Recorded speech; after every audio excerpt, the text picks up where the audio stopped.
Ladies and gentlemen, welcome to Hero Movie Podcast, your greatest source for superhero movie discussion in the multiverse for 3 years running. And I'm joined by Sean Keenan. I don't mind 5 different in-credit scenes. And, of course, Bruce Leslie. I'm a prickly pear and a gregarious laugh, sensitive nipples, and famously huge turds. Who knew Drax and I had so much in common? So much. You can't stop it. Ladies and gentlemen, we are reviewing Guardians of the Galaxy Volume 2 today because guess what? It has made all of the money over the weekend. Yeah. It is rounding, my guess is by probably day end Monday, this bad boy will be at $500 million. Oh, that's great. I mean, I think it's open cow. stronger than that Smurfs movie did a couple of weeks ago. Slightly bigger than the Smurfs movie. I know that there are so many Smurfs fans out there just going, Smurf it, why can't we be number one? Too bad.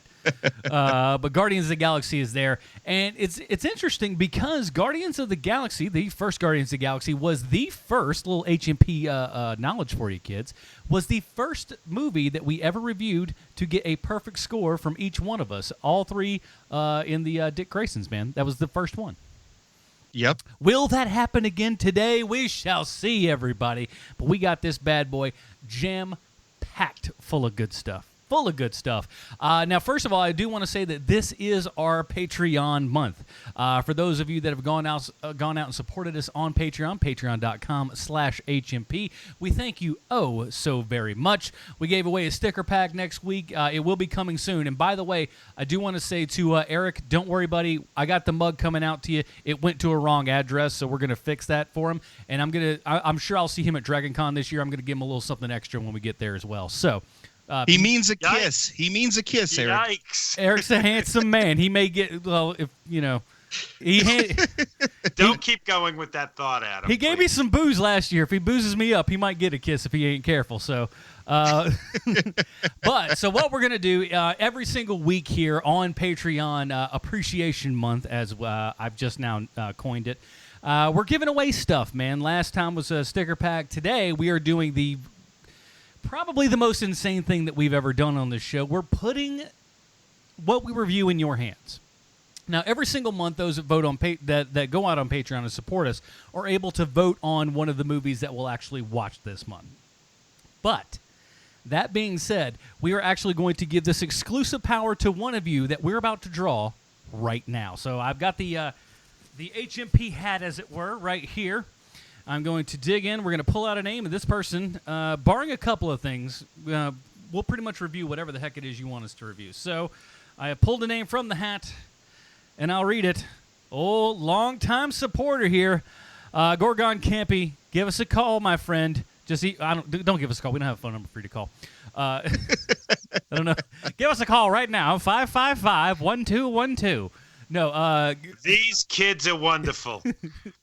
And it's up to you to help them. Help them all. Call the number, do your part. Now here's Ed McMahon. When the whole world smiles. I don't know. Whatever we do it. All I know is the number begins with KL5. KL5432. But yes, shoot me an email, buddy, and we'll get that off to you. Then you've got 2 weeks now to come up with something hopefully good. We're crossing our fingers that you just go, oh, I want them to, watch something fun and exciting and not something horrible. But that's to your discretion, my friend. So we'll leave that to you. And, of course, we'll have other prizes and stuff coming in the other following weeks here. So if you'd like to, it's still not too late. If anyone joins in, we'll throw your name in the hat as well. Patreon.com/HMP. We really appreciate that, guys. Okay, bringing it on. Let's do some more good stuff here, man. I don't know what you guys know, but we have the best fans around. Not only people that support us on Patreon, but also people that go on down to the iTunes, give us a 5-star review, a.k.a. Humdinger. Hey, Humdinger. And this one comes to us from the jolly old England, and it is 5 stars, a.k.a. Humdinger. It is from Woody666. Very devilish there. But the O's in Woody are zeros, just to, I don't know what that does for you. But it means it's an android. Ooh, that's a good point. And it is entitled Heidi's Humdinger. I don't know. You and the... All right, we'll move on from there. And it goes as follows: the best hero podcast in the multiverse. The three hosts' chemistry really make this a podcast informative and hilarious. Even the crappy films are funny, especially when Sean has a rant. Keep up the good work, guys. That is from Woody666. Woody, thank you for that review. If you'd like us to, keep this podcast going, reach out to more and more people, head on down to the iTunes in the country of your choice. Drop us a 5-star review, a.k.a. Humdinger, and we'd really appreciate that, man. And more stuff. We got more stuff, man. This is a jam-packed show. We cannot be stopped here because we have a little thing called the mailbag. Let's go ahead and open up said mailbag. If it wants to. Hold on. It was stuck. Bale's here. What was that, Bruce? I said, do we have to do it live? And then the music started. Yeah, we got to do it live. I had it, but it wasn't clicking properly. And we have another email that we'll actually save for later in the show because it's about Guardians specifically here, so I won't close off the mailbag just yet. But this one comes from Lee. Hey guys, I've been enjoying your podcast for the humor and your insight for making into making of the movies you review. You recently mentioned that you have not reviewed Superman 2 yet. Shame on you, by the way. But I'd really like to hear your take on Superman 2, the Donner Cut. I found it fascinating that they were able to cobble together Richard Donner's original vision for the movie. It's quite different from what was released. With your knowledge of various players and history, I would love to hear your thoughts and, of course, how it relates to Sylvester Stallone. Keep up the good work. And that's from Lee. Lee, thanks, man. It's definitely on the radar. And that's so of all the ones left, that's the only one we got for the Reeves. I've got the Donner Cut on DVD, but I haven't watched it. Yeah, me too. Same thing. So, yeah. Except for my version is Blu-ray. Ooh. Oh. Not that matters at all. So, when it comes down to it, we'll know Sean has really actually seen more of the movie than Bruce. So keep that in mind. Oh, mine's on Laserdisc now. I'm just changing the story. I got to flip it. Nice. Got to flip it around there. We got another review talking about the Guardians, and we'll leave that towards the end when we talk about that movie and everything. But let's go ahead and do that, man, because my guess is we're going to have quite a bit here to talk about. Let's go ahead and take a listen to the trailer for Guardians of the Galaxy Volume 2.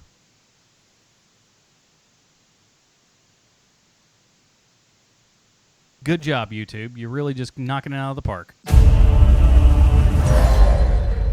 The fate of the universe lies on your shoulders.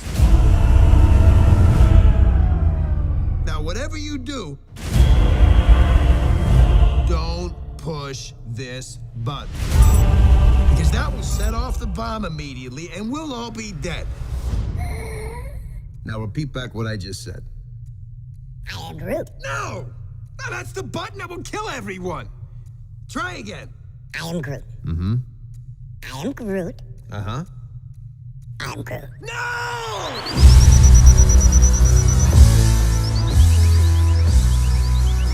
Showtime, a-holes.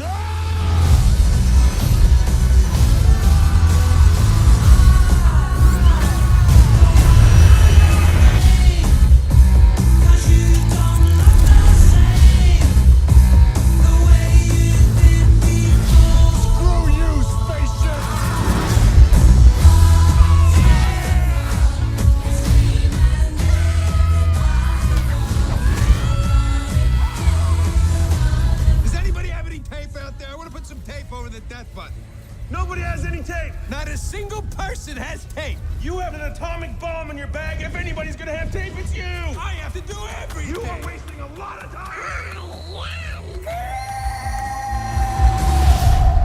That's a really bad sign.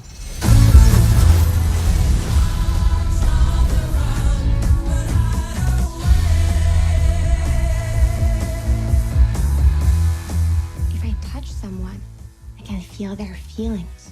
You feel love. Yeah, I guess, I feel a general unselfish love for just about everybody. No, sexual love. No, I don't. For her. No. See, you just told everyone your deepest, darkest secret. Dude, come on. I think you're overreacting a little bit. You must be so embarrassed. Do me. All right, that was a trailer for Guardians of the Galaxy Volume 2, our new release review of the week. Here's the IMDb plotline. As we all know, IMDb 100% correct in everything they say and or do. Set to the backdrop of awesome mixtape number 2, Guardians of the Galaxy Volume 2 continues the team's adventures as they unravel the mystery of Peter Quill's true patronage. This is written and directed by James Gunn, starring Chris Pratt, Zoe Saldana, Dave Bautista, Vin Diesel, Bradley Cooper, Michael Rooker, Karen Gillan, and a couple other people I'm sure we'll be talking about. And man, oh man, like I said, made a boatload of money here at the box office, but we have to ask ourselves that all-important question. Bruce, how does this relate to our comic books, man? Well, thank you for asking, because most Marvel stories that we know of occur in the 616. Now, this includes the Guardians of the Galaxy featuring Star-Lord, Rocket, Groot, Drax, and Gamora. But what a lot of casual fans may not know is that the original Guardians existed in what is known as the Marvel 691. Now, this universe is set in the 31st century, where Major Vance Astro, also known as Major Victory, assembles a team known as Guardians of the Galaxy, featuring Yondu Udonta, a blue-skinned noble savage from Centauri 4, Martinex, a crystal being from Pluto, Charlie 27, a soldier from Jupiter, and the mysterious husband and wife duo Starhawk and Alita. Of course, Starhawk is played by none other than Sly Stallone, and Alita is played by none other than Michelle Yeoh in this movie. Now, the primary mission of this team was to oppose the Badoon, a group of alien bad guys. But they also faced other groups of alien bad guys. One of them was known as the Stark. And the Stark are a matriarchal, purple-skinned alien species of warriors that are on Earth 691. Now, they are named for Anthony Stark, commonly known as Iron Man, whose technology is what their whole society is based on. Now, their society seems to be run by females, with female Starks holding higher ranks, while the males in general are sort of the grunts and the soldiers. Now, one member of the Stark came to great prominence facing the 31st century version of Guardians of the Galaxy. This mysterious individual came from this planet of primitive beings that, one day this cache of armor and technology created by Tony Stark landed on the planet. They quickly adapted themselves to this new technology. They started to call their whole race of people the Stark after their unknown idol, Tony Stark. And of course, they proceeded to misuse their newfound gift to conquer other planets. Now, this fellow I'm talking about was sent to keep an eye on the recently conquered planet of Korg. While he was there, he crossed paths with the Guardians of the Galaxy and fought them to a near standstill, though eventually he was defeated. Now, after his defeat, he was tortured by a species, and his hatred for the Guardians grew. He managed to plead mercy to the High Sister to get a chance at redemption. He's given some upgrades, and he sets off to fight the heroes again, and only succeeds in blowing himself up. Now, he had a vast array of weapons at his disposal. That included repulsor rays, sensors, and tasers. He had the ability to absorb energy and redirect it. But despite all this, he was still no match for Yondu, Major Victory, and Starhawk.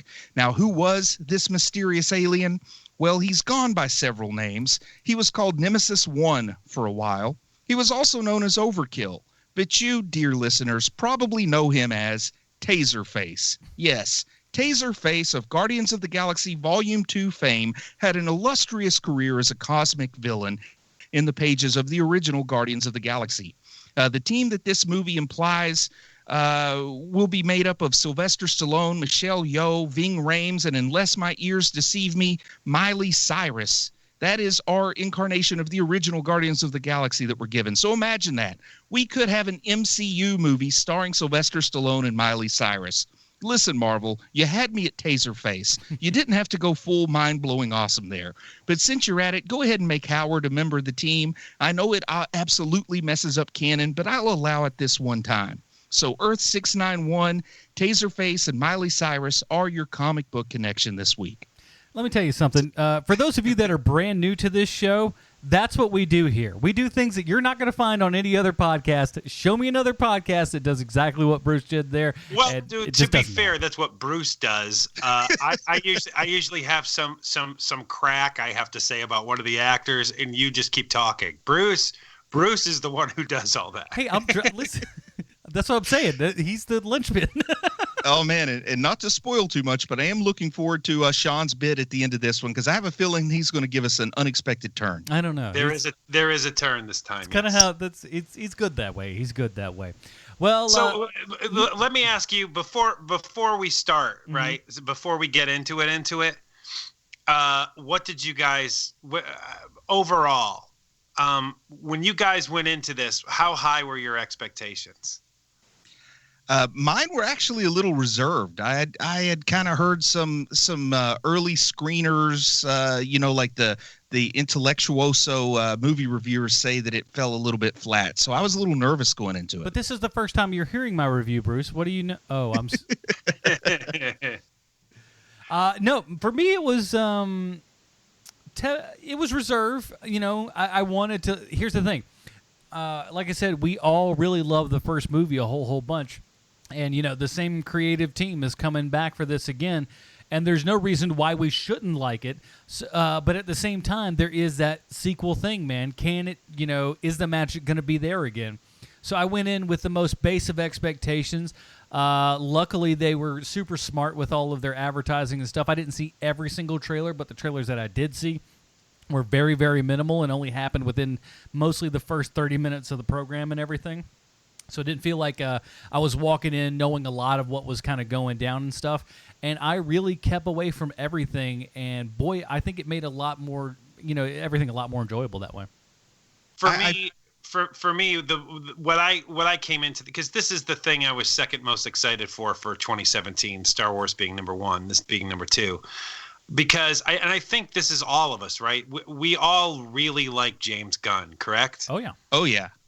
And the thing that I love most about James Gunn is just the giant, massive ideas that he brings to each screenplay that he writes. There's such large ideas that he brings in, and not just set pieces, but ideas and emotions and all that stuff. He does it with every movie he has.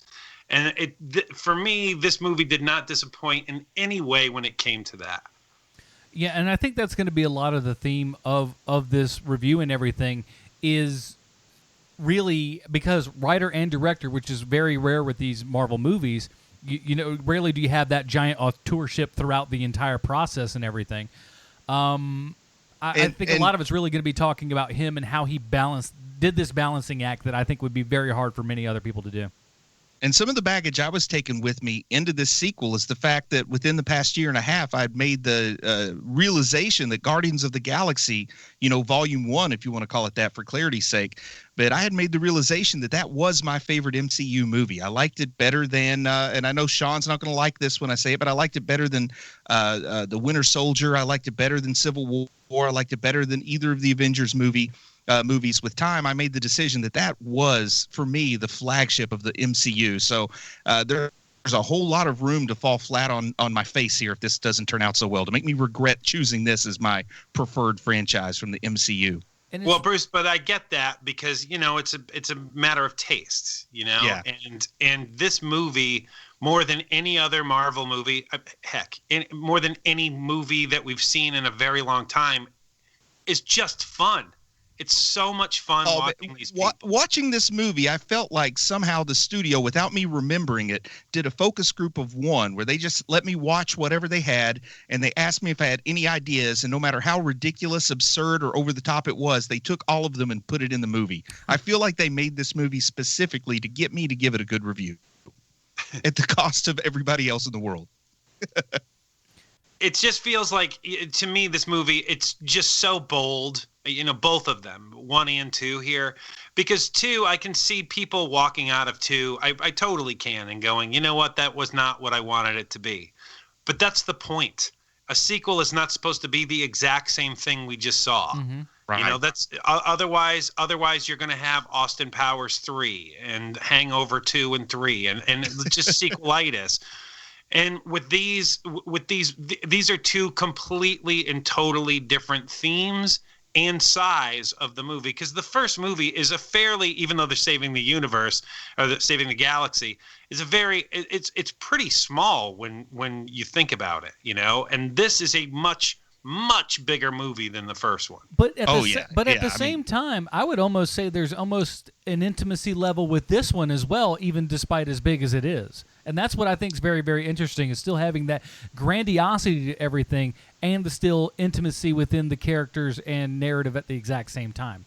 To me, that was a big balance. I'm sorry, Bruce. Go ahead. You go ahead. The first one, I didn't really pick up on a strong, theme in the artistic sense. But in this movie, clearly the theme is family ties and family relationships and what they mean. And it actually takes on a pretty noble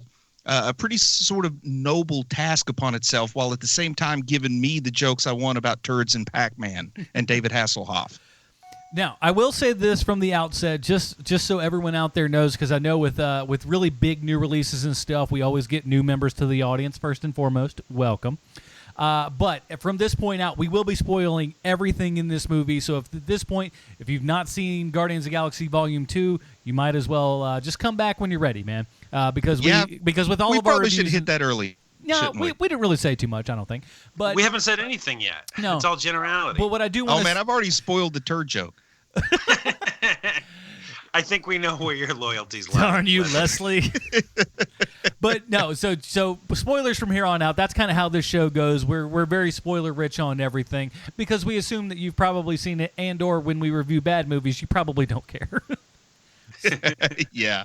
So no one's complaining about us spoiling Superman 4. Man, I thought, oh, dude. How dare you, Nuclear Man? I didn't know anything about Nuclear Man. I thought Golem and Globus spoiled that one way before we got to it. You were not wrong about that, bub. Someone left this mayonnaise out in the sun. Oh my God. Well, man, should we start talking about how good Kurt Russell looks at the beginning of this movie, man? He looked a lot younger than I expected. Slightly. So is Marvel the only studio getting it right now where, like, look, you use it sparingly. You do not use it for, long swaths of time where it clearly looks like a robot.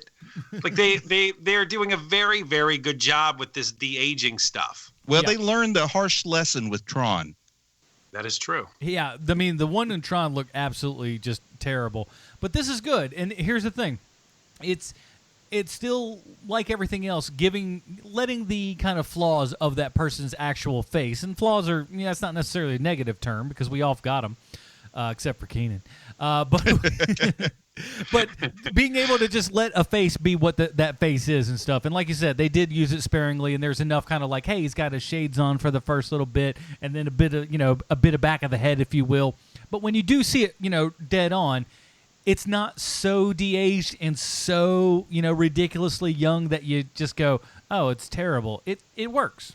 The same thing with Michael Douglas and Ant-Man. That hair was pretty sweet. That was some bitchin' hair he had. Indeed. So was that car. Yeah. Oh man, I love that fastback Mustang.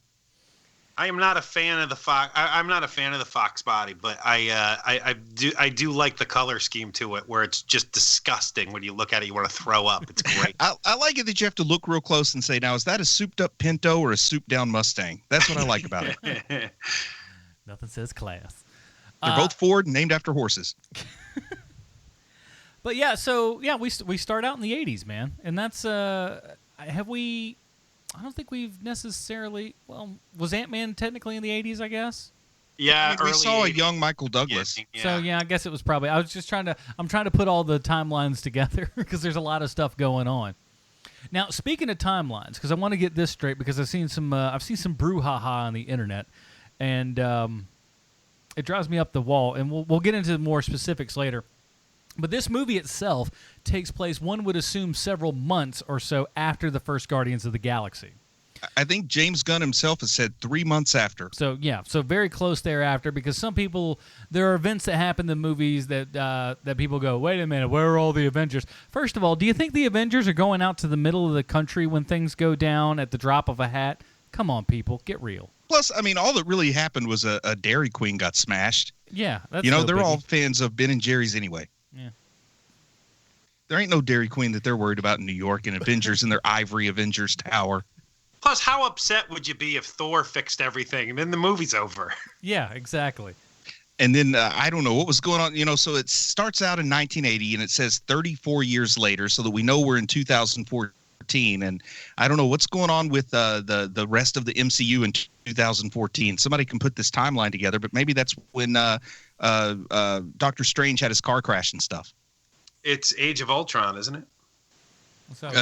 Age of Ultron was 2015, I think. Okay. Well, you got to have time for post-production. Yeah. Look, there's a year lead-up time, at least a year. Now, were either of you guys a little bit worried from the trailer and even worried from the intro that we were just going to have a little too much Baby Groot? I mean, they start off where there's this big tentacle beast fighting in the background, and we get treated to a prolonged sequence of Baby Groot dancing. And I thought the intro worked for me, but I know a lot of people were worried this was going to suddenly, Baby Groot was going to Jar Jar this movie. Somehow, well, for me, go ahead, Adam, because I'm going to have a diatribe here. Go ahead. Somehow I knew in the hands of James Gunn that couldn't happen. And I felt like this was his way of going, let's get it all out in Front Street. Here's Baby Groot. We're going to have a blast. It's going to be fun. All the kids are going to enjoy it. Everybody's going to laugh and smile and all this kind of good stuff. It'll be good watching it another 2-3 times so you can kind of focus on some of the stuff in the background because you were busy watching him and everything.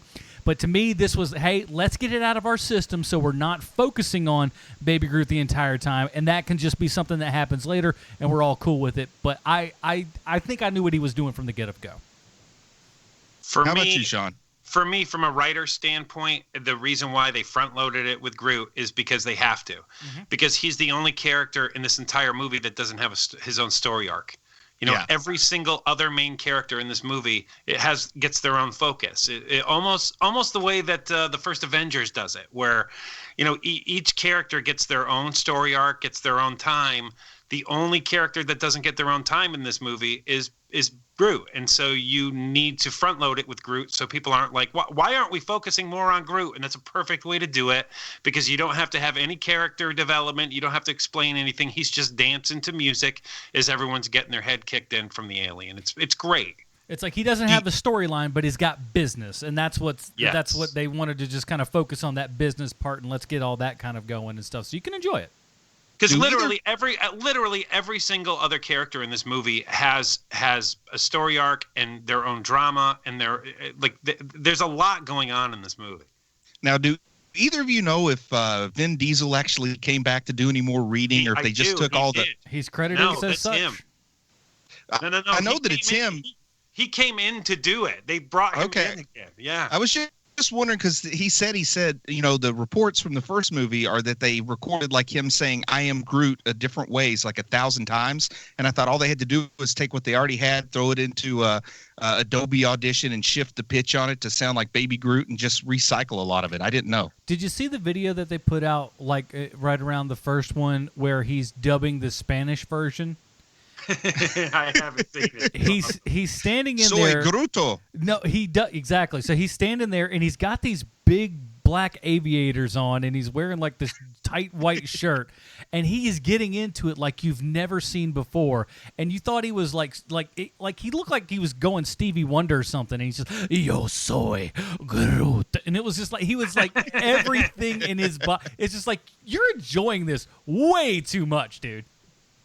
Do you think they did some mocap on him? Because he had some dance moves back in the day. Maybe that's really his dancing that we see Baby Groot doing there at the beginning. I would be interested to find out whose that is, because now I know Sean Gunn did all the kind of rocket stuff on set and whatnot. So yeah. I don't know if we let Vin do all his own dancing. There's no way. That would have been kind of cool.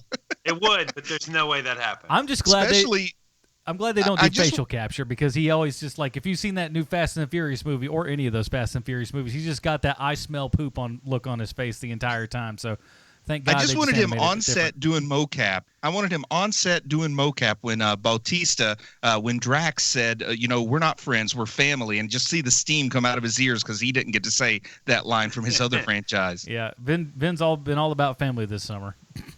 He really gets along with those professional wrestlers turned actors, Of course.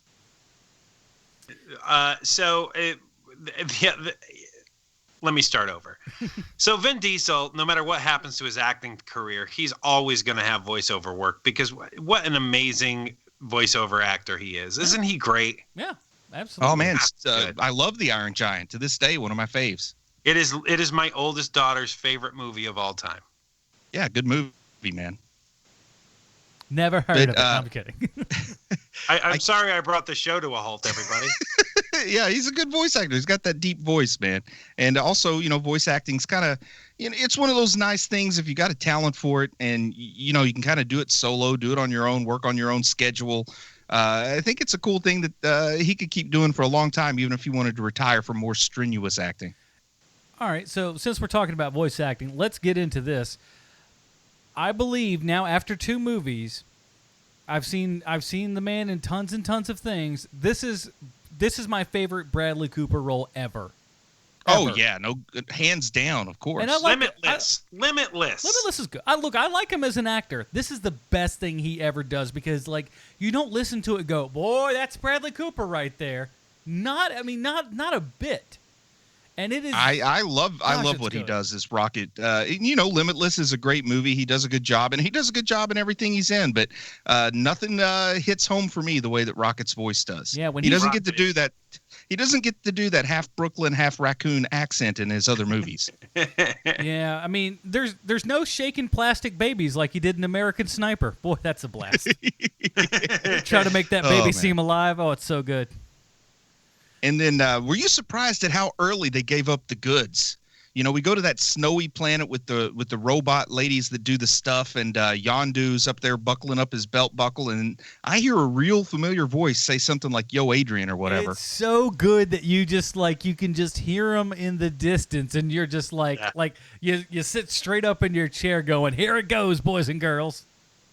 And maybe it's just because I have, I now have a weakness for Sylvester Stallone, but hearing his voice from far away and immediately knowing who it was like, oh man, here we go. It was such a welcome thing in a movie that was already great.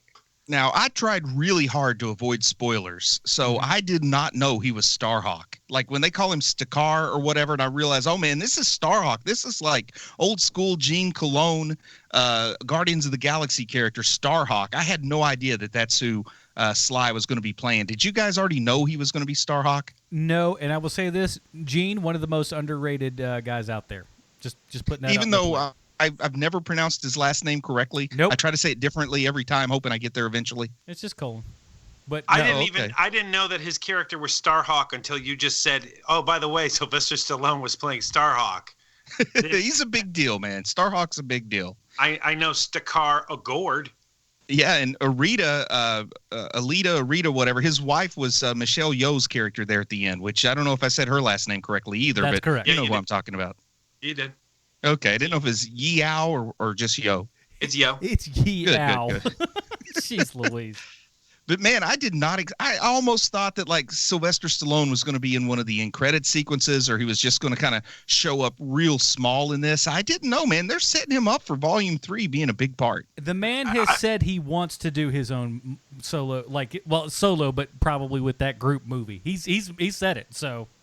Oh man, I would love to see Guardians 3000 or whatever for Volume 3, where it's the original Guardians with this group that we see him putting together in this movie. Well, don't you think that they're going to call them the Ravagers, or Oh, they might. I don't care what they call it. In my mind, it'll be Guardians 3000 just to kind of group them all together.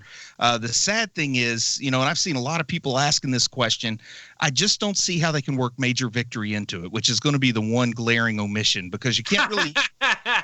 Yes, what a massive omission. Well, I mean, he is the star of the original Guardians, and the whole idea behind Major Victory is that he grew up idolizing Captain America, and then in the 31st century, he went and found the discarded shield, because Steve Rogers has been dead for years. He even names his spaceship the Captain America and eventually meets Steve Rogers the 7th or whatever. But you can't have a futuristic cosplaying Captain America calling himself Major Victory in this movie. I don't think there's going to be any time jump at all because there's no need for one in these series. And that's why I don't think they could have Vance Astro in unless they just had him as Vance Astro. But you never know. Maybe they will. I didn't think we were going to have I didn't think we were going to have some of the other things we've had in these Guardians movies so far. So we'll just have to see how it plays out. But I hope that he goes with the mullet and the sleeveless trench coat. That's a good look. You and I vary differently on what we like and don't like. Fashion senses are different for everyone. Oh man! Now we do get our second foray into the world of a little Howard the Duck action. Yeah, sitting there, and it's Seth Green again, man, talking about if you haven't gone duck, you've never gone anywhere, or something like that. I can't remember what he said. It rhymes. It's if you haven't gone duck, you haven't pressed your luck, or something like that. Once you go quack, you never go back. That's what I was thinking. That would have been way better. But hey, again, it's more sprinkling that kind of stuff in there, man. That's just it's great. Yeah, man, a lot of good stuff in there. And then I love how we meet Ego for the first time. We've got these gold people, the Sovereign, who are an invention just for this movie, the best I can tell. But this race of golden people, and Aisha is a character from the comics, and I'll talk about that more towards the end. Well, aren't they the Kree? Aren't they supposed to be the Kree? No, man, the Kree are already in the MCU as the Kree. These are the Sovereign. They're a little bit different. We'll get into it once we're talking more about the nuts and bolts of the end scenes. I'll explain Aisha a little bit, but I like it that there's like 50 like 50 starships after him, these remote controlled, droid controlled, whatever video game style. Such a great idea. I love it, man. And then there's Kurt Russell holding on to a rope, riding on the back of a spaceship, and he just blasts them all up with the wave of his hand. And then the discussion about the 1-inch man. It's a little man. I don't know if he got closer, but he might be bigger. I don't know. And then I love, me personally, I really love Star-Lord saying, that's how eyesight works. But how crazy. I mean, only in this movie. That's like straight up Ice Pirates level stuff there where the guy's just, or maybe Hitchhiker's Guide to the Galaxy level. But you got Kurt Russell holding on to a rope, riding his spaceship like it's a bucking Bronco and destroying 50 spaceships. And just waving at the Guardians. Hi. Hi. A little man. And you know what? I think that Zoe Saldana, Gamora, really kind of got more comfortable with her role in this movie, too, because I like her line delivery better here, where it's a lot more casual than it was in the first one. But, she says things like, so you're telling me that a 1-inch man destroyed 50 ships. But yeah, I think she was. You're right. I think comfortable is probably the best way, and I don't know if that was just written wise or whatever. But she seems a lot freer in this movie than the other ones. But then again, I think that may be my only little small quip with the first one is perhaps she was slightly underwritten. But with her and Nebula, I think we obviously give her a lot more to do, which is great. And Nebula gets far more to do this time around. Yeah, and that's honestly where this whole thing really kind of shines. What James Gunn is doing here, the relationships between family members in this thing, and her story about fighting her sister when they were younger and everything, and every time she would lose to Gamora, like Thanos would replace her with some other piece to try to make her, a better, version of herself in order to best her sister, but that never happened. And man, giving that character a lot of depth that just wasn't there in the first one, and you feel for the character, and you get to really know that relationship a lot better. And that's not from the comics either. Yeah, because Nebula's relationship to Gamora is more nebulous, if you'll allow me a really bad pun, in the comics. But there's an idea. She's like the space pirate, and she claims to be related to Thanos somehow, but nobody knows if she's telling the truth or not. So they really made the dots a lot closer here. Better. They made them better. Oh, absolutely, man. Absolutely. This is far better. And I think that of all of the Marvel properties that have gone to the MCU, and you have your favorites. This is the one where if you're reading the books, and the books are great, like when they're firing on all cylinders, the especially the ones from like 5, 6, 7 years ago, those Guardians of the Galaxy, those are really, really good. They're not this good. This is, to me anyway, in my opinion, these movies are far better than Guardians of the Galaxy at its height to me.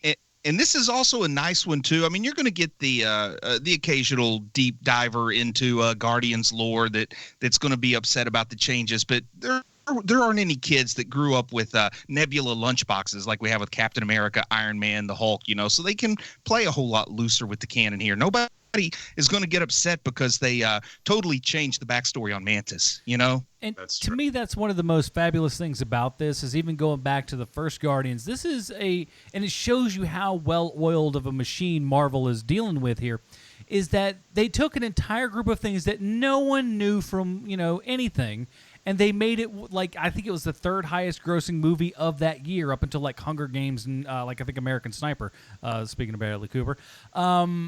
But man, oh man, that thing was just it was so deep. And now people love this thing like it's Captain America, like it's Hulk. And come on, that's an amazing, amazing feat. Man.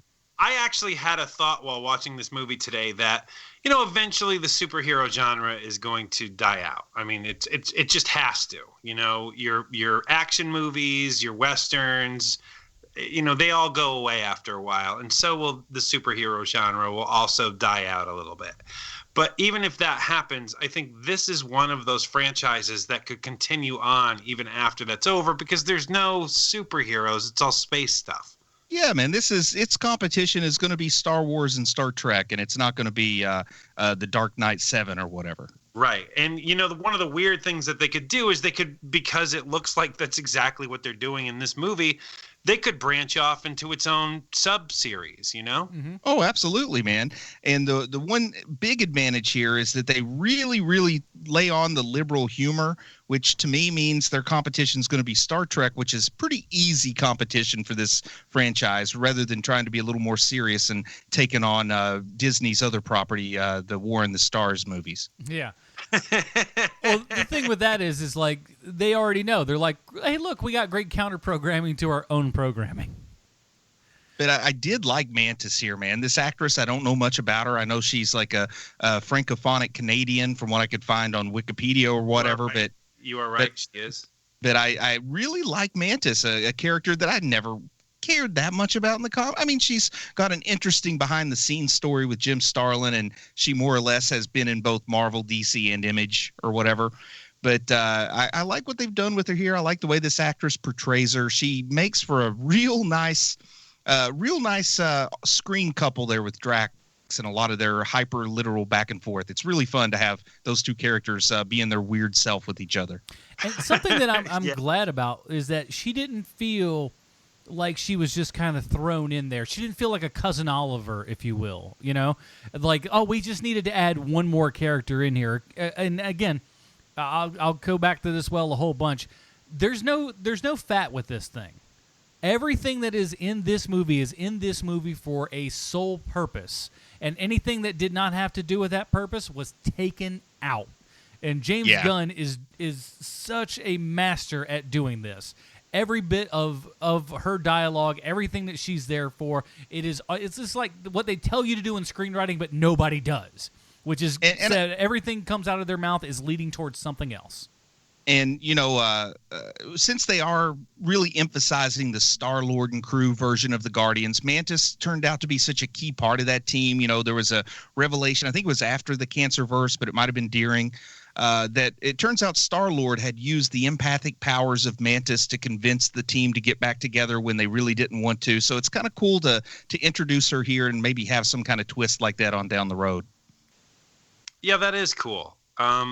To go back for a second and talk about Adam's thought there, Mantis isn't Cousin Oliver, but more so, Mantis is not Poochie.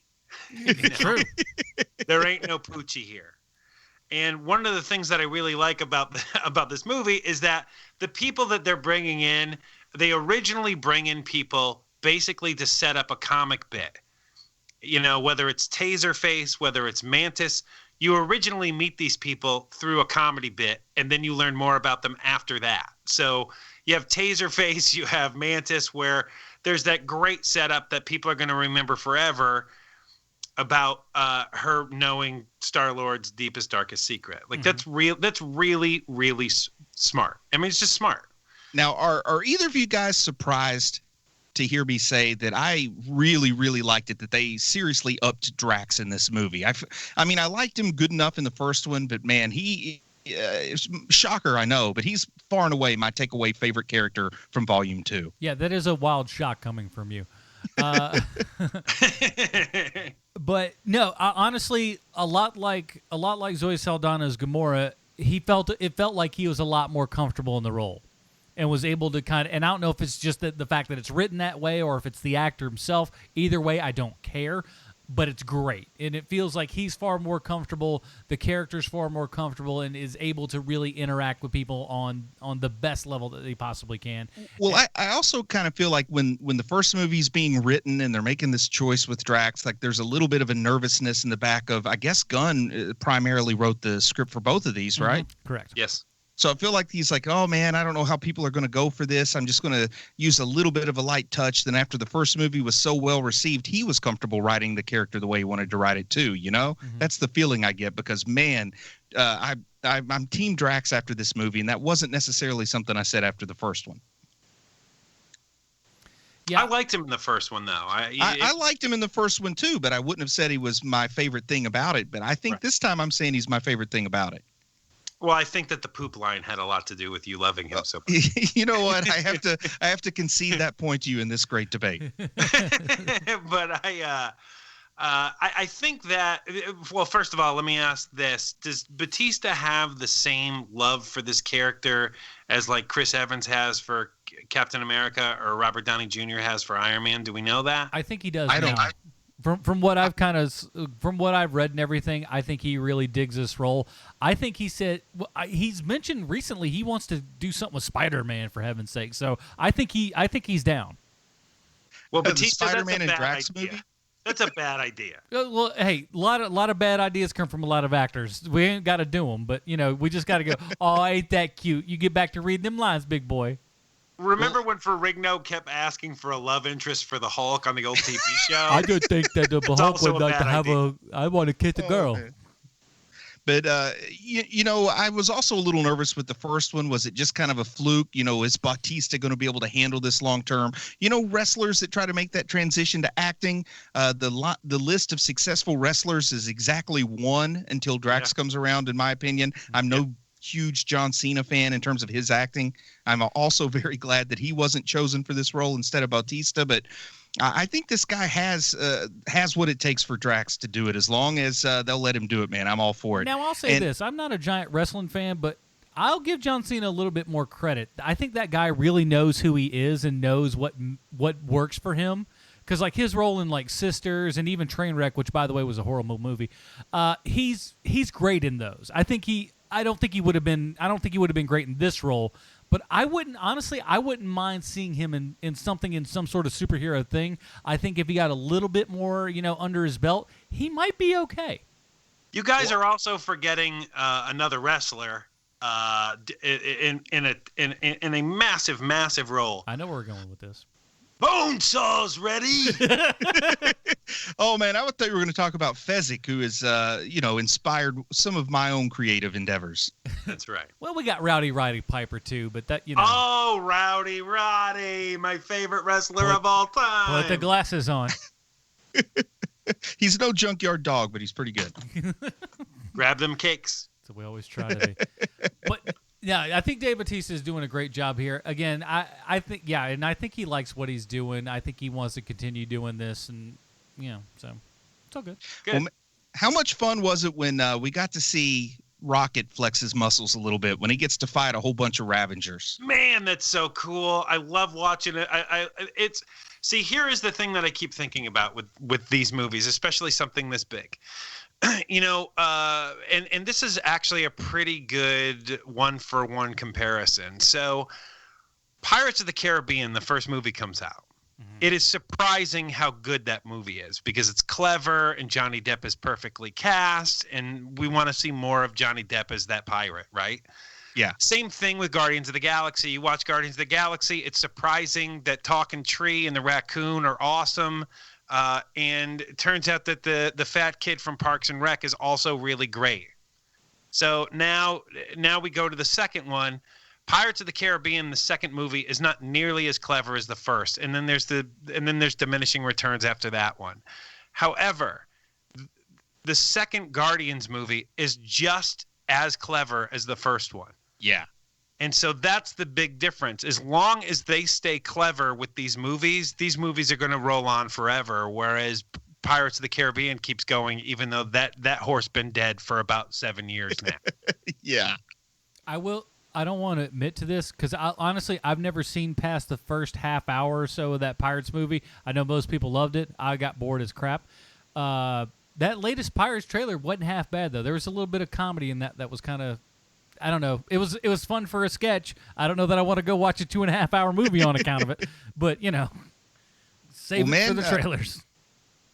Moving forward just a little bit, how many times do you think I was pumping my fist in the air when I realized that Yondu was going to get the comic book accurate fin, the mohawk from the comics? I got to tell you, I did think about that when they pull open that drawer and the fin is in there. I was like, Bruce is going to like that. I did. I really did.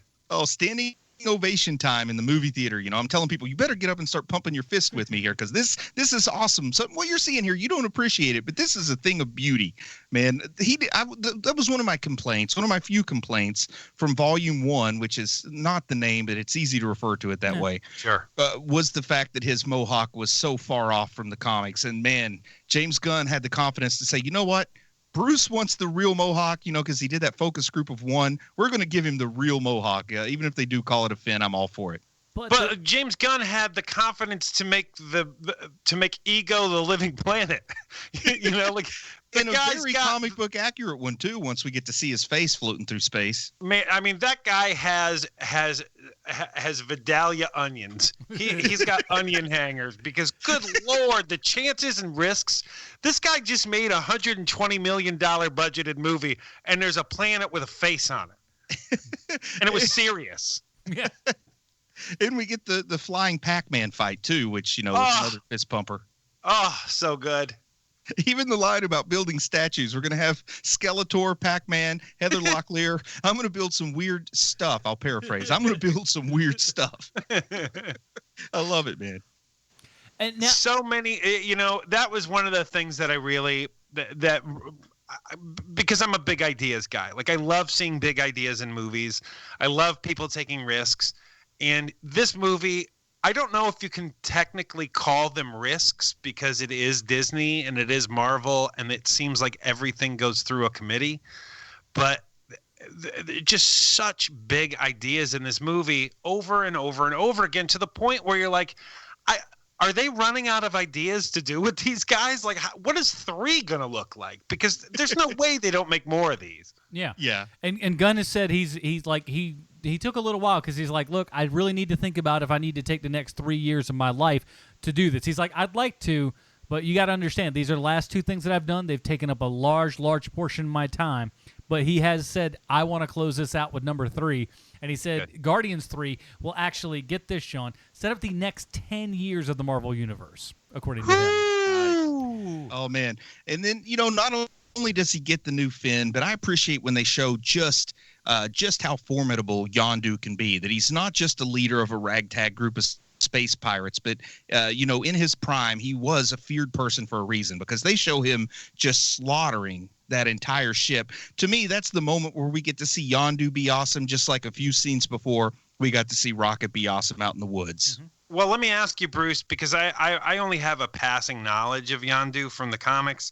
Is the fin mechanical in nature in the comics as well? It's biological in the comics. His arrows are just magic in the comics, and he has more than one of them, but he can control them. And that with his whistles. So, and did the fin control the arrows in the comic?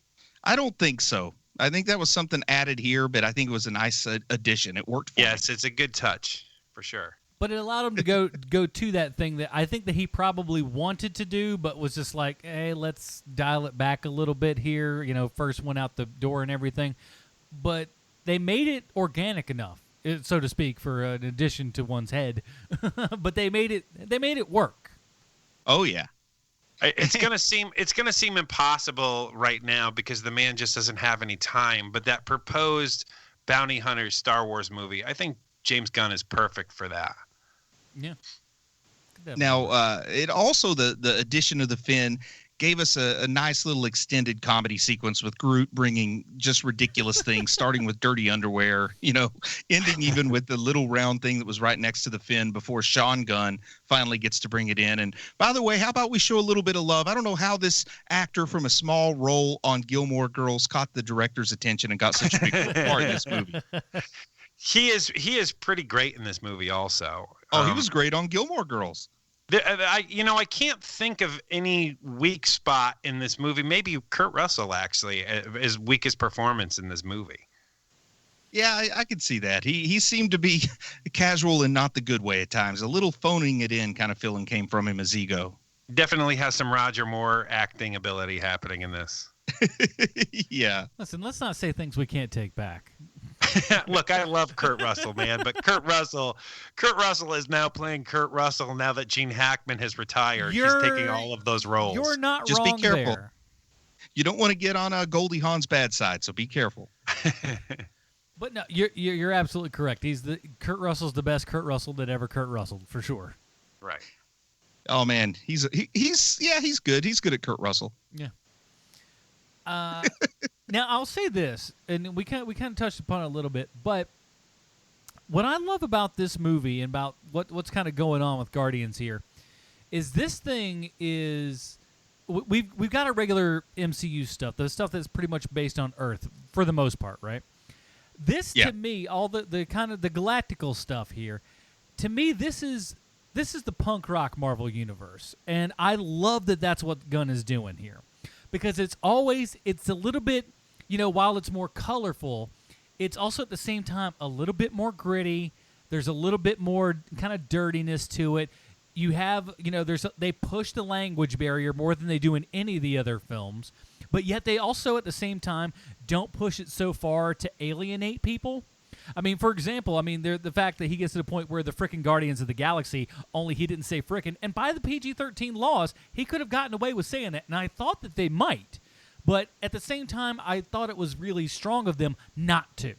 Yeah, it felt fun the way that I had more fun with him translating it and going, only he didn't say fricking. Yeah. I mean, to me, that was so much more fun than if he had just used the word. It was. If there's one thing that I've learned from doing this show now, which has been 3 years, happy 3-year anniversary, guys, again, is that one of the fun things to do, just as a performer, is getting around those words. Mm-hmm. I have way more fun doing that now than I ever thought I would. You're welcome. I was with you when you proposed that. I was right there with you. We all three agreed. The guy who probably curses more than anyone else, decided we were all on the same page. Yeah. But yeah, no, and if you listen to those first couple episodes, you can hear me struggling to figure out, and that's where half of our silly memes on this show have come from. It's trying to figure out words to substitute for dirty words. Sometimes it's nice when you come up with the euphemism that sounds far worse than the actual word you're trying not to use. Totally agree. Saying chowder buckets is way worse. Way worse. Yeah. Our ladies who do the stuff. That's my proudest moment right there. But that's what dipped his ladle into her loving gravy. Yeah, that kind of stuff. But that's there used to be a lot more of that from you, Leslie. I know. I've loosened up a little. Step up your game. But that's what I love about this thing, man. It is that kind of it's the stepchild that wants to do good, and steps up and says, "I'm going to do this, and we're going to do it kind of by our own rules and everything, but we're still going to kind of stick inside the lines, but we're going to do it in our own way." And I love that. Any high points we need to hit over the big fight with Ego at the end? Of course, Star-Lord finds out that he's a demigod of sorts, a half celestial, and then we get to see a little bit of Star-Lord channeling that celestial power, fighting fire with fire against Ego. Again, I think that I think that the big turn in this movie happens just before that fight starts, where Yondu turns to him and says, "The arrow, I command my arrow from my heart, not from thinking."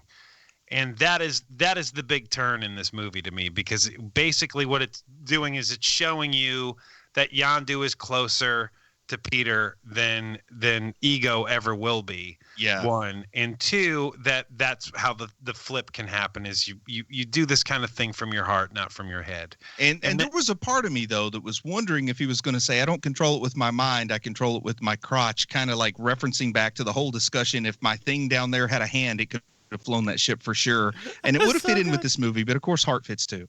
Yeah, but for that moment there, here, as Bruce, as someone who is trying to straddle this line right now, this very line, like you have to pick those moments, and you need that moment to work for later, so that that you have the big reveal at the end, and you have the big ending, and it's touching and it's lovely and it's father and son, and you're not going to have nearly the same impact if he does say that right then and there.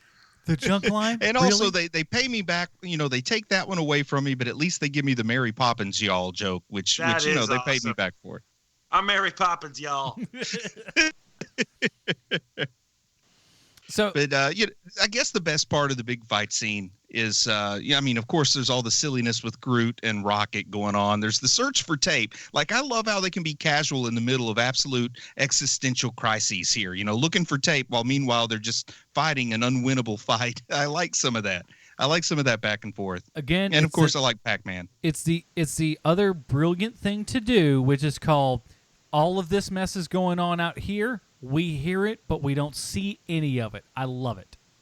Yeah. That was really, really fun. Just having the guts to go, nope, we're staying inside here. We're just going to play an audio play outside. Baby Groot fiddling with the wire. Like, he's literally just sitting there, like, just fiddling with the wire, waiting. And, one of my favorite jokes comes off screen here when he goes, Drax, do you have any tape? Then you hear him go, yeah, Scotch tape will work. Scotch tape's great. Well, then why did you ask if Scotch tape would work if you don't have any? That's the sort of thing I would probably do in that situation. So I love that Scotch tape joke. That is great. So good. Why did you ask if you don't have a good moment? There's so many good moments in this movie. Like when Mantis touches Drax while he's laughing hysterically, and she starts laughing hysterically and pointing at Peter. Like there's 100 different moments like that. The fact that they keep calling Rocket every other animal besides raccoon in this movie. That triangle faced dog, trash panda. That monkey. Man. And I had a lot of fun with Drax telling Mantis how hideous she is, and even at the end, it's beautiful. You're beautiful too, on the inside. So good. I like a girl with a little more meat on her bones. Oh man. I'm telling you, James Gunn, bravo to you, sir. To hire all of these gorgeous looking ladies and cover them up with makeup. I mean, unbelievable. But there's not a bad looking chick in this group, man. Holy smokes. And it is surprising because one of the things, one of those old stories like who's the only man to keep Michael Jordan under 20 points, Dean Smith. Who is the only guy who has ever made Karen Gillan not hot? Well, that's James Gunn. Yeah. And even so, there's still a little, you're like, it's not regular Karen Gillan, but, But, I think it's a pretty brave and bold performance from her, too, because she really does perform in a way that makes her as unflattering as possible. I mean, she buys into the character, and I appreciate that from her. Mm-hmm. Yeah, agreed. Though I do miss her beautiful Scottish accent. I miss that red hair. Did she actually shave for this, or is this some makeup magic? I know in the first one she didn't. Adam, do you know about this one? I'm not sure about this one. Couldn't say. Either way, she did a good job. I'm gonna say no. Because I don't know. She is who should be playing Jean Grey. Yeah, I'd go for that, man. Yeah, I'd vote for that. Yeah, no, you got to vote for me there. So can we get to the end credits? I want to say one more thing before we get to the end credits, and it's where James Gunn kind of has the step up to the altar moment, because we do finally get the scene, the line where Yondu's flying up into space. He knows he's going to die, and he says, Ego may have been your father, but he was never your daddy. And only Michael Rooker can can deliver. Because let's be honest, Michael Rooker isn't an actor. He gets filmed being Michael Rooker with various types of makeup on, and he delivers it perfect for this character. That's true. Same guy that was in Cliffhanger is also in Guardians of the Galaxy Volume 2 for sure. I mean, the same guy that was a neo-Nazi that sold blue meth in Walking Dead is Yondu, who is blue from all the blue meth, I have to imagine. I said this on Twitter, and I absolutely 110% mean this. This is Michael Rooker's best performance in anything ever. Agreed. He really is. I mean, there are just moments where he's like even just sitting in the cell with Rocket, just talking back and forth. And like you said, Michael Rooker plays, a hyped up version of Michael Rooker. And he plays everything very down and very controlled. He knows what he's doing right there. And he everything in here, man, he just pulls at those heartstrings exactly where they're supposed to be and makes you, when he goes, man, you feel it, dude. You feel everything in there, and it's Gunn setting up writing. But man, if Rooker could not go and make that performance work, that as good as the writing is, it would fall absolutely flat. And Rooker destroys this movie. It's a career-defining role, but I'm going to give. I mean, you give credit where credit's due. It's written perfectly with the knowledge that Michael Rooker is the actor that's going to be saying the lines too. This is very much true. I mean, but I'll say it'll never happen in a million years. But Michael Rooker deserves an Oscar nomination for this movie. Because, I mean, it'll never happen because he's a blue, man in a colorful comic book space movie. But for the acting that he did in this, deserves a nomination. Probably not a win, but at least a nomination. I can't go with you there, Portrais. I'm sorry. Yeah, I'm on Sean's side here, but I'll tell you what. Oscars don't mean that much to me. Enjoying a movie does, and I enjoy what Michael Rooker gives me here. Fine. Do you think he gets a Hugo Award? Sure, man. Yeah, absolutely. All right, good. Maybe even a Nebula and a Neptune and all those other weird ones. Fine, I'll take that. All right, so you want to hit the post credits. Here, I'll run them down for us one at a time and get some comments. There's one that I'm going to give a little elucidation to. I think you guys know which one that is. But the first thing we see is Sean Gunn's Kraglin. He suddenly has Yondu's mohawk on his head, and he's practicing with the arrow that happens to stab Drax in what I assume is one of his sensitive nipples. So good. I really hope that we do see more Kraglin, especially, if we're going to have that offshoot of Ravager's movie, which they totally should make. He needs to be in it. He could be, take over as the captain of the section that Yondu would be representing on the team, Yeah, for sure. Especially since every other member of the team is dead besides Kraglin at this point. Yeah. Okay, so the next scene we have is Starhawk, a.k.a. Sylvester Stallone, saying, I'm so inspired by what happened to Yondu. I'm sad he had to die for this to happen, but we need to get the gang back together. And he wants to reunite the ex-teammates where we get Ving Rhames as Charlie 27. We get a little robot head that I'm pretty sure is Mainframe, and Miley Cyrus's voice comes out of it. And then we get some of those other old-school 3000 GOTG guys. We also have Martin X is the guy that looks like he's all made out of crystal. I'm trying to remember who else is there, but they're all familiar to the fans of the old school GOTG. But how many of those people exist? I've been reading comic books for 30 years now. I don't know anyone who was a huge old school Guardians of the Galaxy fan. Well, do you? I know one guy that absolutely loves the team, but he's very, very upset that there was no major victory in this. So maybe that's who I'm talking about, is him specifically. Does that young man look you in the face every night? We get Starhawk. We get Starhawk's wife. We get, no Yondu, of course, but Ving Rhames' character, people may not know who he is. It's Charlie 27. He's from Jupiter. That's why he's so big. He's a gas giant. All the jokes intended. Martin X is from Pluto. That's why he's made out of compressed crystal. Looks like he's made of ice. Mainframe is a computer AI kind of thing. So we just get his head with Miley Cyrus's voice, which I thought was a nice touch. We get the Sorcerer Supreme from the 31st century, is the fish-looking guy that waves his hand and like rock and roll hand signals come up. And I can't remember who else they have here. It's good stuff, and it leaves you, man. It leaves you going, ooh, this, let's make this happen. And Stallone said he wants to do it. So, what Stallone wants, Ravagers, Stallone man. should be getting. Now, let's see. The next one we get is Groot as a teenager. Which was great. I felt that was like, to me, if that had not been there, I think I would have been upset. Yeah, because we needed to see some progression. That was really great. Yeah, and hopefully, we get a young adult Groot by the time Volume 3 comes around. But it was just kind of a fun joke. Now, the big one. I love how his voice changed, too. I thought that was great. Kind of was like the low and then went to the... I'm Groot.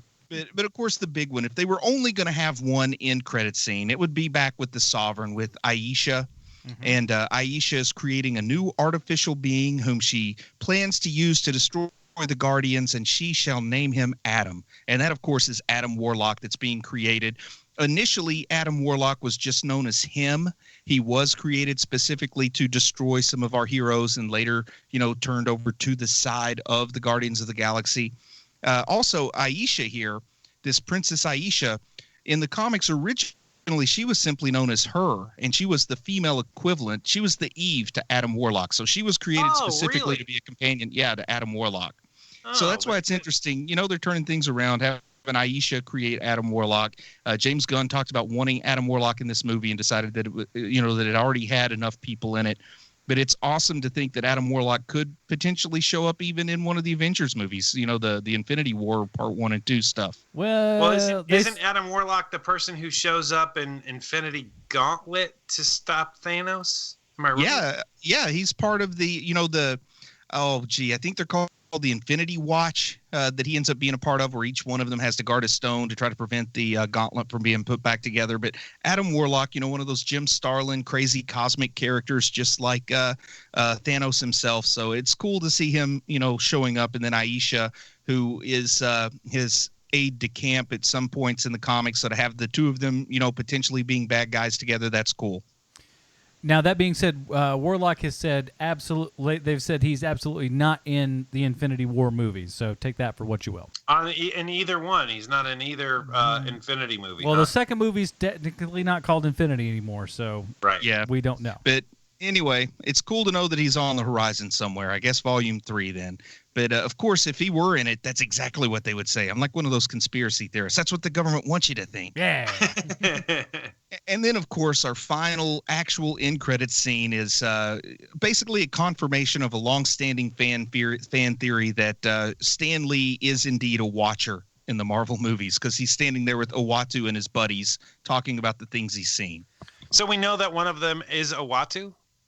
Well, I mean, there's three watchers there, and I only know the name of one. So what are the chances that at least one of them isn't Uatu? There's Gary, there's Lloyd, and Uatu. Uatu, Willie, and Fred. Of course, the Watchers. This Thursday on Fox. Man, did you ever think you would not only see Watchers in a Marvel Cinematic Universe movie, but they would just straight up look like Silver Age Watchers? I mean, these guys look like the guy that was cosplaying at Heroes Con that took his picture with Colin Bunn last year. He did. And honestly, I would that freaked me out. I had no idea, and I was so stoked to have some Watcher action. And again, there's one of those things where it's like, I guess, come to find out, like, Marvel and Fox co-own a couple of things. So I guess they co-own Watchers, they co-own Kree. They probably co-own Skrulls as well, I would imagine. Yeah. But some of those early FFs, I think, can flow back and forth. But I was excited. Absolutely, man. But that was kind of cool to see that, which means I think in Volume 3, we're not only going to get a Beyonder, but he's going to be in a leisure suit. That would be awesome. I'm also surprised by how very little Goldblum is in this movie. I'm sorry, he's not in this one. It was the trailer beforehand.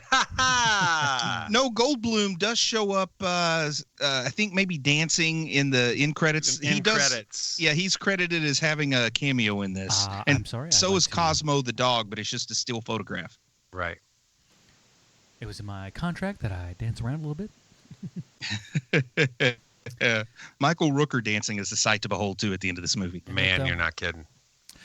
So let's get to this email here. This is one from Matt. Howdy, fellas. I hope you enjoyed Guardians of the Galaxy 2 as much as I did. Being a child of divorce and remarriage, I was definitely touched by a lot of what happened in the movie.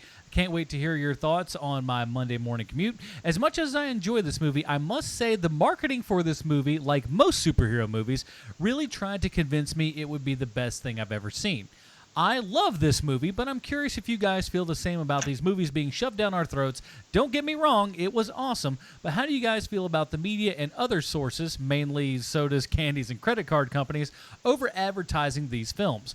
I'm sure your listeners are curious to a degree about your thoughts on this sort of thing. You guys rock. You officially become my #1 podcast because How Did This Get Made is kind of slacking off, LOL. Oh, dang. Shots fired. Isn't that interesting? Take that, Paul Scheer. Next thing you know, I'll be the one writing an episode of Ant-Man for Marvel. But get this, though. That's not the first time that show has actually been said in conjunction with ours, so it's funny that way. Keep up the good work. Hope to hear your thoughts, Matt from Florida, a.k.a. the guy who used to be a jerk but now can't praise you enough. Buddy. That's my man. But yeah, honestly, to me, that was one of the biggest things about this movie that I think took it to yet another level. I don't know James and Sean's relationship to their parents at all, but I wouldn't be shocked if there was something like this in there, or they, had someone close to them that had this kind of thing. And it's a big deal. This whole kind of thing that I think gets overlooked a lot is that man may be your father, but he's not your daddy. To me, that was one of the most powerful things in this movie. And I come from a great loving family. My parents have been, married for almost 40 years now, so I got no comings from this. But I've known people and been in relationships where things like this kind of happen. So it meant a lot, and I'm sure it meant a lot to a lot of people. Yeah, I'm sure it did. Do you have anything to add to that, Bruce? I don't know that I have anything real meaningful to add to this, but I can kind of see where some folks would be touched by it. My parents split up when I was really young, but my dad was always in the picture enough. You know what I mean? I would definitely never say that somebody else was my dad, That's good. So from that side of things, I can't relate to it as much. Even added to it, I would very happily set one of my stepfathers on fire if he weren't already dead. So I kind of have the inverse relationship where the stepfather's a piece of junk and my dad's awesome. Sean, that Magneto keeps coming out more and more every week, don't it? I know it. I know. We got to keep an eye on that guy. So I'm going to become a necromancer. Let me tell you a little story here, right? So I'm driving home from the movie, and I say to Lindsay, I was like, so I think that probably one of these guys was crying in the movie theater when they saw this movie. And the reason why I think that is because I didn't think it would be Bruce. I thought it would be Adam this time. Because this has almost like a nerdy Field of Dreams quality to it, where it's about fathers and sons and blah, blah, blah. And there were a few people crying in the movie theater when I was watching it today. Did either one of you tear up watching this? I don't think I did, man. I really don't. I really had a lot of positive vibes, a lot of positive energy. I didn't get real sentimental about it. If I were going to cry, it would have been when they were torturing poor baby Groot. I cried twice in this movie. Once from laughter, once from the feels, man. And you can't get any better than that, dude. When you're laughing so hard you're crying, and then when a movie can touch you to where you're crying there as well, knock it out of the park, man. I figured it would be you. I'm a sentimental guy. I know it. Yeah, I know that you cry a lot in movies, and I'm not saying that as like ha ha. No, I just know that you do. But for me, when it's told from the perspective of the father, it's more likely to make me cry, and that's why Logan had the old waterworks going for me when I saw that, and it impacted me so strongly. Right. I will tell you that I have not. I do not. I was not born with human emotions like you. That's why my nickname was Robot for so many years, is because people were like, you act the exact same if the sky is falling or if it's the greatest day of your life. You're always the same. Strangely, I always put the emphasis on the Johnson part. Yes, you do. That is becoming more and more frequent with you lately, Leslie. You know what they say, if you repeat the line long enough, it'll become true. Slammed you for it yet? Because I will if it keeps up, just so you know. What's it they say about Print the Legend? Yes, exactly. Exactly. All right. So we got to get down to it. For those of you that are new to the show, we don't have star ratings on here. We don't have letters or thumbs or none of that jazz. We've got our own stupid. Adam. What? It's the most popular segment on the show. I'm sorry. We got off on a tangent. I was waiting to see how far he would go. I knew, Sean. I knew, but I was waiting. The show's going on a long time.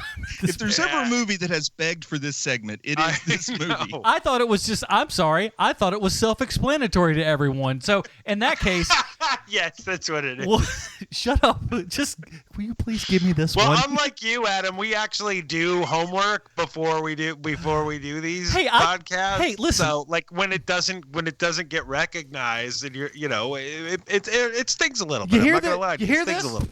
I cut up all those pieces of paper to put into the hat for the Patreon trial. If that don't say commitment, God, I don't know what does. All right. So scratch what I said previously and dig this. On this program, we do the unthinkable. We connect every superhero film because, believe you me, we found it out and it can happen. We had to figure out how this movie relates to our good friend, Sylvester Stallone. Thank you, Adam. I have a prepared statement. Is that what goes on in the show? It is. Stallone is everywhere. This is the easiest Stallone connection ever. Stallone plays Stigard Ogord, leader of the Ravagers, and he's Sylvester Stallone. So there's your Stallone connection. All and right. When something like this happens, I'm not sure if I should be happy or concerned. Because, yes, I don't have to do the work I usually do on this hilarious comedy bit, but what about the ramifications? I mean, does an ironic black hole open up over this joke, sucking all of the irony out with it, leaving an irony void in our universe? Does this mean that we've taken this joke too far, that eventually this was destined to happen? Have we made God mad by continuing the same joke for 3 years? And what about Sylvester Stallone himself? The guy actually listened to this podcast and specifically this comedy bit, would he laugh? Would he get the joke? Would he understand the admiration I have for him? Or does that not come across each week? Because he's been working steady on a big name. He's a big name Hollywood actor since Rocky came out in 1976. You know who was a huge Hollywood star in 1976? Chris Christopherson. If you had Christopherson agree to be in your movie, that movie was getting made. Rocky was the highest grossing movie in 1976. The second highest grossing movie was a documentary called To Fly! ! And that's not something I came up with. It's literally the second highest grossing movie in 1976. That's how different the landscape of movies were back then. And Stallone's been through it all. The gritty, realistic movies of the 70s, the action movies of the 80s, the unfunny comedies of the 90s, the family-friendly movies of the 2000s, and now the superhero movies of the 2010s. He's still here. And here's the thing about Stallone in Guardians of the Galaxy Volume 2. He's a very welcome addition to a very, very good movie. Will we see him in the Ravagers again? I sure hope so, and I can't wait. Stallone, if you're listening, please make a sequel to Get Carter. And please stay away from Stop or My Mom Will Shoot. That was never funny. It wasn't funny. Now, Taserface and Wretch, let's review Guardians of the Galaxy and learn how to wink sarcastically. Okay, so now I'm going to go into the bit that I should have left until later. We have our own patented Robin rating system here, kids. It's different, it's new, it's unique, and you can find it out on Facebook.com/Hero Movie Podcast. It's right there at the top of the page. And while you're there, throw us a like, man. We really appreciate that. Bruce, where does Guardians of the Galaxy Volume 2 fall on the H&P Robin rating system for you, sir? You have a comic-accurate Finn. You have David Hasselhoff. You have the world's greatest turd jokes. You have Sly Stallone. You have Adam Warlock. You have Watchers. You have another appearance of Howard the Duck. You have a Gilmore Girls alum in a prominent role. I will be watching this movie over and over again. If I live long enough, I will see it 100 times. I have to give this a Dick Grayson. Very good. Mr. Keenan. It's a Dick Grayson. This is a movie. This is one of the two movies I was looking most forward to in 2017. It's the LeBron James of movies. It actually, it actually did more than I thought it would do, and it's a Dick Grayson all day. I love this movie. Yep. All right, now to me. So honestly, when I left this movie, I was high on Dick Grayson. I really was. Everything was there, and then But then you remembered you were a contrarian. Hold on, I got you, baby bird. We're on a roller coaster. So I did. So I was like, oh man, this was fantastic. Then a couple hours later, it was like, it was all right. It was good. Maybe not as wild as I wanted it to be, but the more I thought about it, within 24 hours, I was just like, you know what? It stuck with me. It bore it into my cold heart, and it just showed me again. James Gunn trims every little bit of fat out of this thing. Every single thing leads to another, and it is exactly what it's supposed to be. Like I said, for a movie that can make me cry from laughter and from feelings, that's a big thing. I enjoyed every single bit of this thing. The new songs, bringing us a whole new awesome mixed soundtrack. Ooh, and giving him a Zune at the end. Oh my gosh, so good. Let me tell you, so good. As someone who owned a Zune, that means a lot to me. I did. I owned up to 300 songs. It was so good. 300 songs. Look at his face was amazing, but it was so good. And but this is Dick Grayson all the way, man. So James Gunn, you are 2 for 2 on this program with Guardians movies as getting perfect scores. So congratulations to you, sir. A feat no one else has done. That's right. No one else has done that. 3 years. So good on you, my friend. So that's it, everybody. Thank you so much for listening. We really, really appreciate that. Quick reminder here, Gorgon Campy, shoot us that email, buddy, and you'll pick that Patreon selection there for us. Please pick something that doesn't suck, or sucks so bad that it's fun. So either way. But if you'd like to get in on some of this Patreon action, patreon.com/HMP. There are still chances to win, so go ahead and do that. Even if you donate at the $1 level, you get in on that. That's what's cool about it. Next week, we got something else, something new, something exciting. There is a new documentary coming out. It's going to be debuting on Hulu. It's called Batman and Bill. It is it's a movie. It's a documentary about the, I'll say, tumultuous relationship Bill Finger had with the Batman character. I'll get to pull out my favorite soapbox of all time, because my Bill Finger soapbox is one that I can never stand on enough. Yeah, so if back in the day you remember Bob Kane, he was always the one credited, but Bob Kane may not have had as much to do with Batman as we all think, and this documentary is going to shed a little bit of light on that subject. And again, that's going to be on Hulu, so check that out. Join us next week when we talk about that. In the meantime, Bruce, where can we find more of your work on the internet this week, sir? Well, I got a big announcement for this big show here. I just wanted to let everybody know that Chubby Wizard, Wrath of the Manticore, the ebook and the paperback are now available on Amazon. Ooh. Audiobook hopefully coming very soon. Audible, boy, do they love to mess with my timing. But the audiobook should be coming very soon.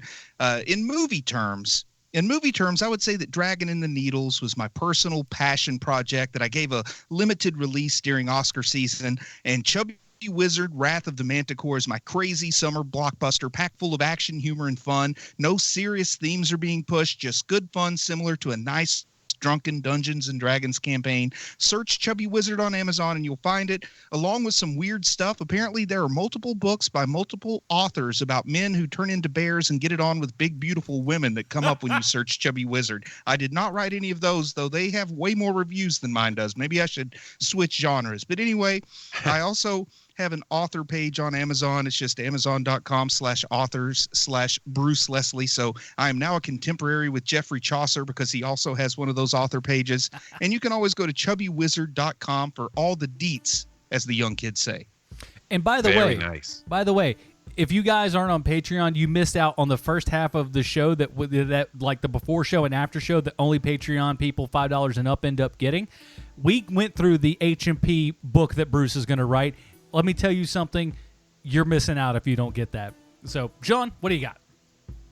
You can find me on Twitter at HeroMovieSean, and I've got some projects coming up that I can't talk about. Good. Keep them quiet. We don't want to hear about it. Love those NDAs. You got it. That is it, everybody. Thank you guys so much for listening. We really appreciate it. Join us back here next week for Batman and Bill. For Bruce, Leslie, Sean Keenan, I'm Adam Portrais. Stay super, everybody. Bye, Marty and Evie.